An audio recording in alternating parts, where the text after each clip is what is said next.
اے اللہ تیرا کوئی شریک نہیں ہے، ہم صرف تیری عبادت کرنے کے لیے آ رہے ہیں۔ یہ جب میقات سے ہم داخل ہو رہے ہیں، حدود حرم کے اندر جا رہے ہیں، حرم میں جا رہے ہیں، کعبے کے سامنے طواف کر رہے ہیں، منی عرفات مزدلفہ کے میدانوں میں گھوم رہے ہیں، یہ وہ جگہ ہیں جہاں پر نبی اور صحابہ رہا کرتے تھے، انہوں نے یہاں زندگیاں بسر کی تھی، حج کے میدان میں وہ بھی آیا کرتے تھے۔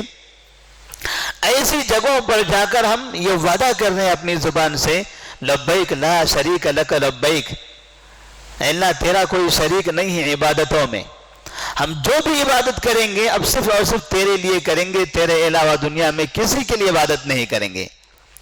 ایسا نہیں کہ میقات میں داخل ہوتے ہوئے اللہ کی عبادت، اور جیسے حرام ختم ہو جائے میقات کے باہر نکل گئے، اپنے ملک کے حدود میں داخل ہو گئے تو یا فلاں المدد، یا پیر المدد، یا خواجہ المدد، یا فلاں یا فلاں، لوگ اسی میں پھر پڑھنے لگے۔ کتنے حاجیوں کو ہم نے دیکھا ہے مکہ جاتے ہیں، وعدہ کرتے ہیں، کعبے کے سامنے جا کر وعدہ کرتے ہیں اپنی زبان سے، لا شریک لک لبیک، اے اللہ تیرا کوئی شریک نہیں ہے۔ یہ سب سے بڑا دنیا کا جھوٹ، اس سے بڑے جھوٹے انسان دنیا میں کوئی بھی نہیں ہو سکتے ہیں، جو کعبے کے سامنے جا کر وعدہ کرے کہ عبادت تیرے ہی لیے کی جائے گی، اور پھر اپنے ملک میں آنے کے بعد کبھی درگاہوں کے سامنے کھڑے، مزاروں کے سامنے کھڑے، ننگے افراد کے سامنے، عورتوں کے سامنے، باباؤں کے سامنے، درختوں کے سامنے، مردوں کے سامنے، اور ان سے کہتے ہیں کہ یہ ہمارے ہیں، ان سے مانگیں گے، اولاد ان سے مانگنا ہے، مصیبتیں ان کے ذریعے ختم کرنا ہے، شفائیں ان سے مانگنی ہے۔ تو پھر اس کا کیا مطلب تھا؟ کیا وہ ڈرامہ تھا؟ بس ہم چکر مار کے واپس آ گئے؟ تو سب سے بڑا درس حج سے یہ ہم کو عقید توحید کا ملتا ہے۔ اگر ہم ابھی سے عقید توحید پر گامزن ہیں، اس راستے پر چل رہے ہیں، تو اللہ کا شکر ادا کریں۔ اگر نہیں ہے، کہیں کوتاہی ہے، تو یہیں سے طے کر لیں، عہد کر لیں کہ عقید توحید میں کبھی بھی ہمارے خامی نہیں آئے گی، اور جب ہم یہاں سے نکلیں گے، یہاں سے جاتے ہوئے جس جگہ پر بھی ہمارا سفر ہوگا، جو بھی انسان ہمیں ملے گا، انہیں بار بار عقید توحید کی دعوت بھی دیتے رہیں گے، انہیں اس شہر کا احساس دلائیں گے۔ آپ کس شہر میں ہیں؟ یہ شہر کسی امام کا نہیں ہے، کسی پیر اور ولی کا نہیں ہے، یہ شہر سید المرسلین صلی اللہ علیہ وسلم کا شہر ہے۔ اس شہر کا احترام کیجئے، اس شہر والوں کو برا نہ کہیے، اس شہر میں آنے کے بعد کسی دوسرے شہر والے کی باتیں نہ کیجئے۔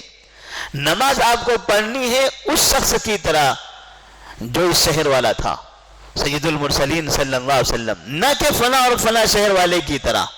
آپ کو عبادت یہاں پر کرنی ہے، جیسے آپ منی کے میدان میں جاتے ہیں، شیخ نے آپ کو بتایا کہ منی کے میدان میں آپ کو 2 رکعت نماز پڑھنی ہے، ظہر کے وقت میں ظہر کی 2 رکعت، عصر کے وقت میں عصر کی 2 رکعت، عشاء کے وقت میں عشاء کی 2 رکعت۔ آپ کہیں گے منی کا میدان مکمل وقت فارغ ہے، ہم کوئی کام نہیں ہے، نہ دکان ہے، نہ تجارت ہے، نہ گھر بار ہے، نہ بچے، کچھ بھی نہیں ہے، خالی ہی خالی ہے، پھر 2 کیوں پڑھے؟ 4 پڑھتے ہیں، 8 پڑھتے ہیں، اور بھی پڑھ لیتے ہیں، اور زیادہ پڑھ لیں گے۔ عبادت تو کرنی ہے، خالی وقت ہے، عبادت زیادہ کریں گے، 4 کے بجائے 2 کیوں پڑھے؟ 4 ہی پڑھیں گے ہم، بلکہ 4 سے اور زیادہ بھی کر سکتے ہیں عبادت۔ تو آپ کو وہاں نبی کی سنت کی پیروی کرنی۔ اس شہر کے اندر آ کر اس شہر والے نے کیسی نماز پڑھی تھی؟ انہوں نے آ کر 2 رکعت نماز پڑھی تھی۔ آپ یہ نہ کہیں کہ عراق والے نے 4 پڑھا تھا، کوفہ والے نے 4 پڑھا تھا، مصر والے نے 4 پڑھا تھا، ہندوستان والے نے 4 پڑھا تھا، میں وہ شہر والے کی پیروی نبی کے اس شہر میں کروں گا تو نبی کے سامنے اس سے بڑا گستاخ اور کوئی بھی نہیں ہو سکتا۔ یہ نبی کی گستاخی ہے، یہ نبی کے شان میں گستاخی ہے۔ نبی کے شہر میں جا کر نبی کو رسوا کر کے آنا ہے، نبی کی سنت کا مذاق اڑا کر آنا ہے۔ تو آپ یہ حاجیوں کے درمیان جو آپ کے اطراف میں ہوں گے، جس خیمے میں آپ رہیں گے، آپ کو تو نبی کی سنت پر عمل کرنا ہی ہے، لازم ہے۔ نبی کی سنت کے بغیر کوئی چارہ نہیں ہے، دل چاہے تو کرو، نہ چاہے تو نہ کرو، ایسا نہیں ہے، ہر حالت میں کرنا ہے۔ لیکن ساتھ میں جو اطراف میں حاجی ہوں گے ان کو بھی نصیحت کرنا آپ کی ذمہ داری ہوگی، اس لیے کہ آپ کو اس بات کا علم ہو چکا ہے کہ نبی کا طریقہ کیا تھا، اور نبی کے طریقے کو نبی کے شہر میں عام کرنے سے بہتر اور موقع کیا ہو سکتا ہے۔ وہاں جا کر اس میدان میں جا کر آپ نے ایک حاجی کی اصلاح کر دی، وہ حاجی نبی کی سنت کے مطابق حج کر کے واپس آ جائے، آپ نے حج کیا، آپ کو حج کا ثواب مل گیا، آپ کی وجہ سے ایک حاجی جو غلط راستے پر جا رہا تھا اس کا بھی حج صحیح ہو گیا، اس کے بھی حج کا ثواب آپ کو مل جائے گا۔ اس لیے کہ جو کسی کو صحیح راستہ بتاتا ہے، وہ صحیح راستے پر چلتا ہے، وہ عمل کرتا ہے، تو اس کا ثواب آپ کو بھی ملتا ہے۔ من دل علی خیر فلہ مثل اجر فاعلہ۔ تو آپ وہاں رہتے ہوئے اپنے خیمے کے اندر، اپنے سفر میں جس جگہ پر بھی آپ موجود ہوں، جہاں آپ برائی دیکھتے ہیں، غلط کام دیکھتے ہیں، آپ فوراً اس کو روک دیں، محبت سے، احترام سے۔ ادعو الی سبیل ربک بالحکمت والموعظۃ الحسنہ۔ آپ حاجی بھی ہیں اور آپ داعی بھی ہیں، آپ حاجی بھی ہیں اور آپ داعی بھی ہیں۔ آپ کو حج کا طریقہ معلوم ہو گیا، اسی طریقے کے مطابق لوگوں کو آپ دعوت بھی دیتے رہیں۔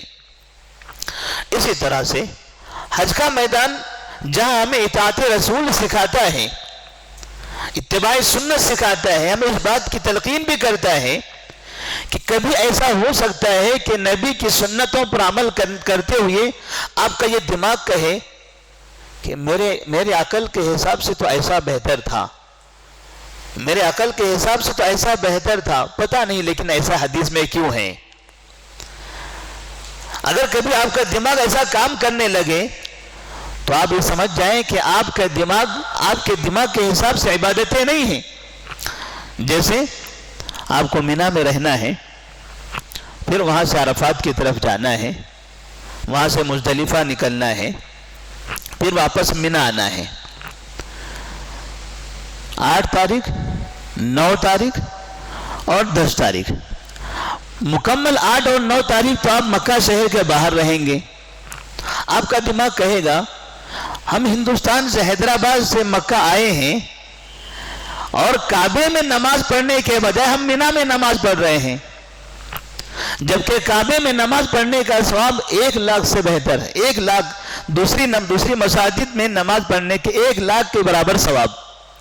تو ہم مینا کے میدان میں کیوں پڑھے، عرفات اور مزدلفہ میں کیوں پڑھے، چلے مکہ میں پڑھ لیتے ہیں، مکہ ہی میں رہیں گے، مکہ شہر سے بہتر جگہ اور کون سی ہو سکتی ہے۔ تو واقعتاً دماغ سے سوچا جائے تو یہ صحیح نظر آتا ہے۔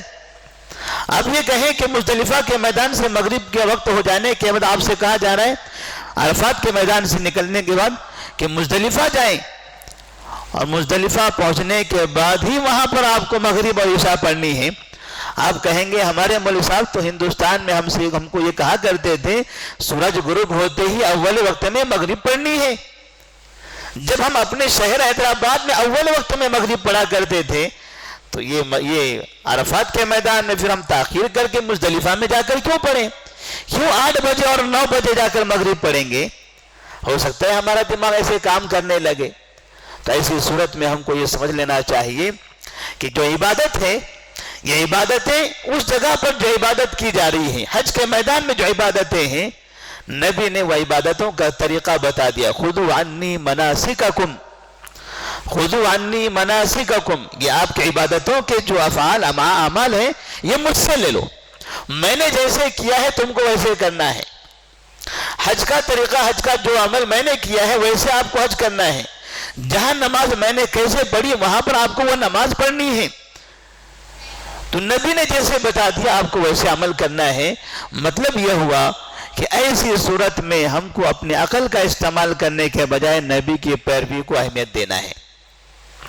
اور ایک چیز، اس جگہ پر رہتے ہوئے ایک درس ہم کو یہ دیا جاتا ہے کہ مسلمان آپس میں بھائی بھائی ہیں، دنیا کے تمام مسلمان آپس میں بھائی بھائی ہیں۔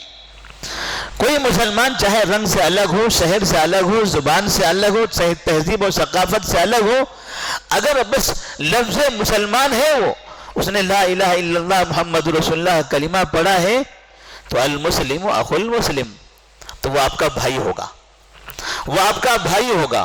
اور حج کی عبادت میں یہ آپ کے بھائی دنیا کے الگ الگ ملکوں سے وہاں پر آتے ہیں۔ کسی کی طبیعت سے آپ کو تکلیف ہوگی، کسی کی زبان سے آپ کو تکلیف ہوگی، کسی کے چال چلن سے آپ کو تکلیف ہوگی، کسی کے رہن سہن سے آپ کو تکلیف ہوگی۔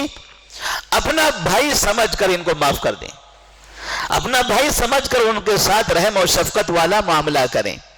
ایسا نہ ہو کہ بس الجھتے رہیں، جھگڑے کرتے رہیں، یہ کھانا ایسا تھا، پانی ایسا تھا، خیمہ ایسا تھا، یہ پڑوسی حاجی صاحب ایسے تھے، وہ افریقی ایسے تھا، وہ بنگالی ایسے تھا، وہ فلاں ایسے تھا. بس اسی میں اگر ہم نے یہ 4-5 دن گزار لیا اور ایسے اپنے بھائیوں کے بارے میں بولتے رہ گئے تو پھر یہ ہمارے حج کا فائدہ نہیں ہوگا. ہم کو صبر بھی کرنا ہے اور اس سب کو اپنا بھائی سمجھ کر اتحاد و اتفاق کے ساتھ مل جل کر رہنے کی کوشش کرنا ہے. تو حج کا یہ میدان ہمیں مسلمانوں کو متحد ہونے کا درس دیتا ہے. اسی لیے سب کی زبان ایک، لبیک اللہم لبیک، سب کا لباس ایک، 2 کپڑے جو احرام کے کپڑے ہوتے ہیں، سب کا کعبہ ایک ہی کعبے کے اطراف میں طواف کرتے ہیں. یہاں کوئی یہ نہیں کہے گا میں فلاں مسلک والا ہوں میرا کعبہ الگ، وہ فلاں مسلک والا ہے اس کا الگ، وہ اس کا الگ. ایک ہی کعبہ ہے، اللہ کا گھر. تمام مسلک والے مسلمانوں کو ایک کعبے کے سامنے آنا ہے، وہیں کا طواف کرنا ہے، اسی کے سامنے کھڑے ہو کر نماز پڑھنی ہے. اور بسا اوقات ہم حج کے موسم میں یہ بھی دیکھتے ہیں کہ بعض مسلمان کوئی نادانی میں، کوئی جہالت میں، کوئی تعصب میں کعبے کے امام کے پیچھے نماز نہیں پڑھتے ہیں. مدینہ چلے گئے، مسجد نبوی کے امام کے پیچھے نماز نہیں پڑھتے ہیں. یہ سمجھتے ہیں کہ یہ امام وہابی امام ہے، ان کے پیچھے ہماری نمازیں نہیں ہوتی. بڑے بد نصیب لوگ ہیں. اس سے بڑی بد نصیبی اور کیا ہو سکتی ہے؟ کعبے میں اگر آپ امام کے پیچھے با جماعت نماز نہیں پڑھ سکے تو با جماعت نماز کا اہتمام کون سی جگہ کریں گے آپ؟ وہاں کے امام پر آپ کو اعتماد نہیں ہے، اللہ کے گھر کے اس امام پر آپ کو بھروسہ نہیں ہے، وہ جو عقیدہ توحید کی دعوت پوری دنیا میں پھیلاتے ہیں ان پر آپ کو بھروسہ نہیں ہے، ان کے پیچھے آپ متحد نہیں ہو سکتے ہیں، تو 4 مینار کے امام کے پیچھے متحد ہو گئے. کون سے امام کے پیچھے آپ متحد بنیں گے؟ کعبے کے امام کے لیے آپ کے دل میں کوئی محبت نہیں، کوئی احترام نہیں. دنیا میں کون سا مسلمان ہے جس کے لیے آپ کے دل میں احترام ہوگا؟ تو بہت سے حاجی ایسے کام کرنے کی کوشش کریں گے. یہ آپ کی ذمہ داری ہوگی کہ آپ نے ان کو سمجھانا ہے، آپ نے ان کو بتانا ہے کہ اس مسجد میں با جماعت امام کے پیچھے نماز پڑھنے کا یہ ثواب ہے. مسجد نبوی میں جانے کے بعد مسجد نبوی کے امام کے پیچھے آپ کو نماز پڑھنا ہے. تو ہم یہ کہنا چاہ رہے ہیں کہ آپ حج کرتے کرتے یہ دعوتی کام بھی کرتے رہیں، لوگوں کی اصلاح بھی کرتے رہیں. اسی طرح بار بار اللہ تبارک و تعالیٰ کا ذکر، اللہ کے ذکر کی اہمیت کا بھی اندازہ یہاں پر ہوتا ہے. آپ طواف کر رہے ہیں، اللہ اکبر. صفا پہاڑی پر جاتے ہیں، وہاں بھی تکبیر، وہاں پر بھی اللہ تبارک و تعالیٰ کی حمد بیان کرتے ہیں. پھر آپ کنکریاں مارتے ہیں، وہاں بھی اللہ اکبر. جگہ جگہ جا رہے ہیں، پھر لبیک تلبیہ چلتا ہی جا رہا ہے. یہ بار بار آپ کی زبان سے ہر کام کرتے ہوئے کچھ دعائیں آپ کو سکھائی جا رہی ہیں. اس بات کی علامت ہے کہ آپ کو دنیا کے اندر ہمیشہ اللہ تعالیٰ کا ذکر اور اس کے اذکار کرنے کا اہتمام کرنا چاہیے. اس لیے کہ انسانی دنیا کے اندر اطمینان، سکون، خوشحالی اللہ کے ذکر سے آتی ہے. الا بذکر اللہ تطمئن القلوب. تو اپنی زبان کو ذکر و اذکار میں مشغول رکھیں. بیکار کاموں سے، بیکار زبان سے اپنی زبان کی حفاظت کریں. اسی طرح حج کی تربیت میں سے ایک تربیت یہ بھی ہے کہ اگر عبادتوں میں کہیں کوتاہی ہو جاتی ہے، غلطی ہو جاتی ہے، تو کچھ کفارے بتائے گئے ہیں. ان کفاروں کا تذکرہ آپ نے سن لیا ہوگا. اگر آپ جان بوجھ کر بال کاٹتے ہیں، ناخن کاٹتے ہیں، یا پھر کوئی واجبات میں سے کوئی واجب ترک کرتے ہیں، تو آپ کے اوپر کفارے لازم آتے ہیں. وہ کفارہ ادا کرنے کے بعد آپ کی عبادت مقبول ہے. تو اللہ تبارک و تعالیٰ کی رحمت کا اندازہ یہاں پر ہوتا ہے کہ عبادتوں میں کہیں کوتاہی ہو رہی ہے تو دھتکارے نہیں جاؤ گے، بھگائے نہیں جاؤ گے، کچھ اس کے بدلے میں آپ سے دوسرا کام کروایا جائے گا. اللہ کی عبادت میں آپ نے کوتاہی کیا، بدلے میں آپ اللہ کے بندوں کی مدد کیجیے، اللہ تعالیٰ آپ کی عبادت کو قبول کرے گا. آپ نے اللہ کے جو حج کے واجبات تھے اس میں کوتاہی کی، تو آپ سے یہ نہیں کہا گیا کہ 10 رکعت نماز پڑھو، یہ نہیں کہا گیا کہ روزے رکھو، بلکہ یہ کہا گیا قربانی کرو اور اللہ کے بندوں کا پیٹ بھرو. اللہ کے بندوں کو کھانا کھلاؤ، اللہ کے بندوں کو کھانا کھلاؤ گے تو اللہ تعالیٰ تو آپ سے خوش ہو جائے گا اور آپ کی عبادت کی کوتاہی کو ختم کر دے گا، معاف کر دے گا اور آپ کی عبادت قبول ہو جائے گی۔ یہ سبق ہے دنیا کے لیے، ہم سب کے لیے، کہ ہم ہمیشہ اپنی زندگی میں مسلمانوں کی مدد کرتے رہیں، جس جگہ پر بھی ہوں، یہاں تک کہ غریب ہیں، فقیر ہیں، مساکین ہیں، یتیم ہیں، بیوہ ہیں، ایسے لوگوں کا ان کا اناج، ان کے کھانے پینے کا اہتمام، کہیں پر کوئی بھوکا آپ کو ملتا ہے، کوئی مسافر ہے، اس کو کھلانے کا اہتمام، یہ بڑا اہم ہے اسلام کے اندر۔ اور نبی نے فرمایا تھا افشوا السلام واطعموا الطعام وصلوا باللیل والناس نیام تدخلوا الجنۃ بسلام۔ لوگوں سلام کو عام کرو اور لوگوں کو کھانا کھلاؤ، وصلوا باللیل والناس نیام، اور رات کے وقت میں جب کہ لوگ سو رہے ہوں آپ نمازیں پڑھو، تدخلوا الجنۃ بسلام، سلامتی کے ساتھ تم جنت میں داخل ہو جاؤ گے۔ تین عبادتوں کا تذکرہ ہے، ایک سلام کا، اور آخر میں رات میں نماز پڑھنے کا، اور درمیان میں اللہ کے بندوں کا پیٹ بھرنے، ان کو کھانا کھلانے کا۔ تو کھانا کھلانے کی بڑی اہمیت ہے، کفارے کے لیے اسی کا استعمال کیا گیا ہے۔ تو اللہ سے دعا کریں کہ اللہ تبارک و تعالی ہمیں صحیح طرح سے حج کرنے کی توفیق عطا فرمائے، حج کے جو دروس ہیں، حج کا جو فائدہ ہے وہ فوائد ہمیں عطا فرمائے۔ حج مکمل ہو جانے کے بعد مکہ مکرمہ سے نکل کر ہم مدینہ منورہ کی طرف جاتے ہیں۔ کبھی حاجی صاحب حج سے پہلے مدینہ جاتے ہیں، کبھی حج کے بعد جاتے ہیں۔ الگ الگ طرح کے جو سفریات والے ہوتے ہیں انہوں نے ایک نظام بنایا ہوتا ہے۔ جب آپ مکہ میں ہوتے ہیں آپ کے حج کے تمام اعمال مکہ میں مکمل ہو گئے۔ اگر کبھی ایسا موقع آیا کہ مکہ سے آپ کو جدہ آنا ہے اور جدہ سے ہندوستان آنا ہے، آ سکتے ہیں، آپ کے حج میں کوئی کوتاہی نہیں، کوئی کمی باقی نہیں رہے گی، اس لیے کہ حج کے اعمال مکمل مکہ میں ہو چکے ہیں۔ لیکن پھر بھی ایک موقع ہے، مکہ سے قریب میں ایک مدینہ منورہ ہے، ایک ہی پاسپورٹ، ایک ہی ویزا، ایک ہی ٹکٹ پر ہم اس جگہ چلے جاتے ہیں، ویزے کی بھی نئی ویزے کی بھی ضرورت نہیں ہوتی ہے، اور اس درمیان میں سہولتیں بھی زیادہ ہیں۔ تو کیوں نہ ہم اس موقع کا فائدہ اٹھائیں کہ نبی کریم صلی اللہ علیہ وسلم کے شہر کے اندر وہ مسجد جس کو مسجد نبوی کہتے ہیں، بار بار ہم تصویروں میں اس مسجد کی تصویر دیکھیں، اس مسجد کی زیارت نہ کر لیں، اس مسجد میں جا کر نماز نہ پڑھ لیں۔ یہ ہماری خوش نصیبی ہے کہ ہم وہاں پہنچ جاتے ہیں۔ جب ہم مدینہ منورہ جاتے ہیں، مدینہ جاتے ہوئے ہم مکہ آ رہے تھے تو ہماری نیت تھی حج کرنا، مدینہ جاتے ہوئے ہماری نیت یہ ہونی چاہیے کہ ہم مسجد نبوی میں نماز پڑھیں گے، مسجد نبوی میں نماز کی نیت سے ہم مدینہ کی طرف جائیں گے۔ اور جس وقت ہم مدینہ منورہ پہنچتے ہیں، وہاں جانے کے بعد سب سے زیادہ اہم کام مسجد نبوی کے اندر باجماعت نمازوں کا اہتمام کرتے رہنا۔ مدینہ کے اندر سب سے اہم کام یہی کام ہے۔ یہ نمازوں کو چھوڑ کر یہ بازاروں میں پھرنا، وہ پہاڑ پر، وہ جنگل میں، وہ کنویں کا نظارہ کرتے ہوئے ظہر وہاں پڑھ لیا، عصر فلاں جگہ، مغرب فلاں جگہ، عشاء فلاں جگہ، پھر رات میں عشاء کے بعد بلڈنگ میں آتے ہیں، سو جاتے ہیں۔ دن بھر میں 3 سے 4 نمازیں ہماری بازاروں میں الگ الگ مساجد میں ہو رہی ہیں۔